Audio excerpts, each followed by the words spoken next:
মানুষ থাকে, এই 100 মানুষের মধ্যে 2-1 জন তো অধৈর্য হতেই পারে। সেদিকে কান দিয়ে কোনো লাভ নেই, কেননা আমরা মঞ্চে, আমরা গান কমিটির বাসায় ঠিক সময় আসছি। এখন আপনারা যদি মঞ্চে আমাদেরকে দাঁড়াতে সময় লেট করেন, তাহলে এটা আমাদের দোষ না, আমাদের বন্ধনা, আমাদের পরিচয়, আমরা এটা দেবই।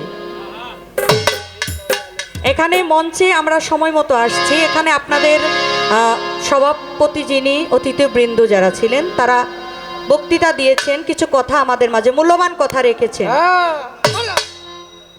উন্নয়নমূলক কিছু কথা রেখেছেন। সেই কথাগুলো আমাদের জানা জরুরি।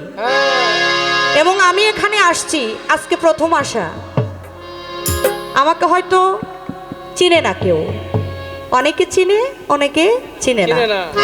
তো পরিচয়টা এজন্যই রাখা,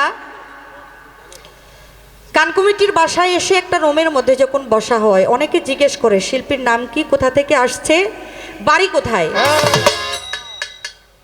মূলত পক্ষে এই কথাটুকু বন্ধনা গানের মধ্যে বলতে গিয়ে, যেহেতু আমরা অলি প্রেমিক, আমরা মাজার পূজারি, আমরা মাজার ভালোবাসি, আল্লাহর অলিকে মহব্বত করি, বিশ্বাস করি, যেখানে যাই সেখানেই আল্লাহর অলির দরবার। তো যেখানেই যাই অলির মাজার, অলিদের নাম আমাদের মুখস্থ হয়ে যায়।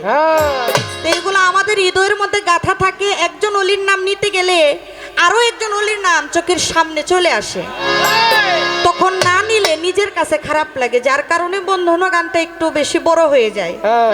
তো আমি সবার কাছে ক্ষমা চাচ্ছি, ক্ষমা প্রার্থনা করছি। বন্ধনা গানটা এই জন্যই রাখলাম, এটা আমাদের বাউল বিচার পালা গানের একটা মাথা।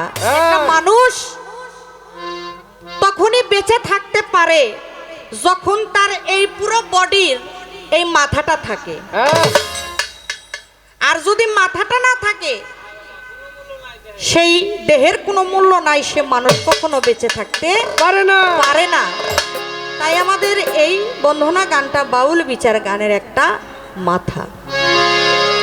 তো আমি যেহেতু প্রথম দাঁড়িয়েছি, একটি নবীজির নাতে রাসূল আমি রাখবো, তারপরে আমার দাদা ভাই আসর বন্ধনা করবে। ধন্যবাদ।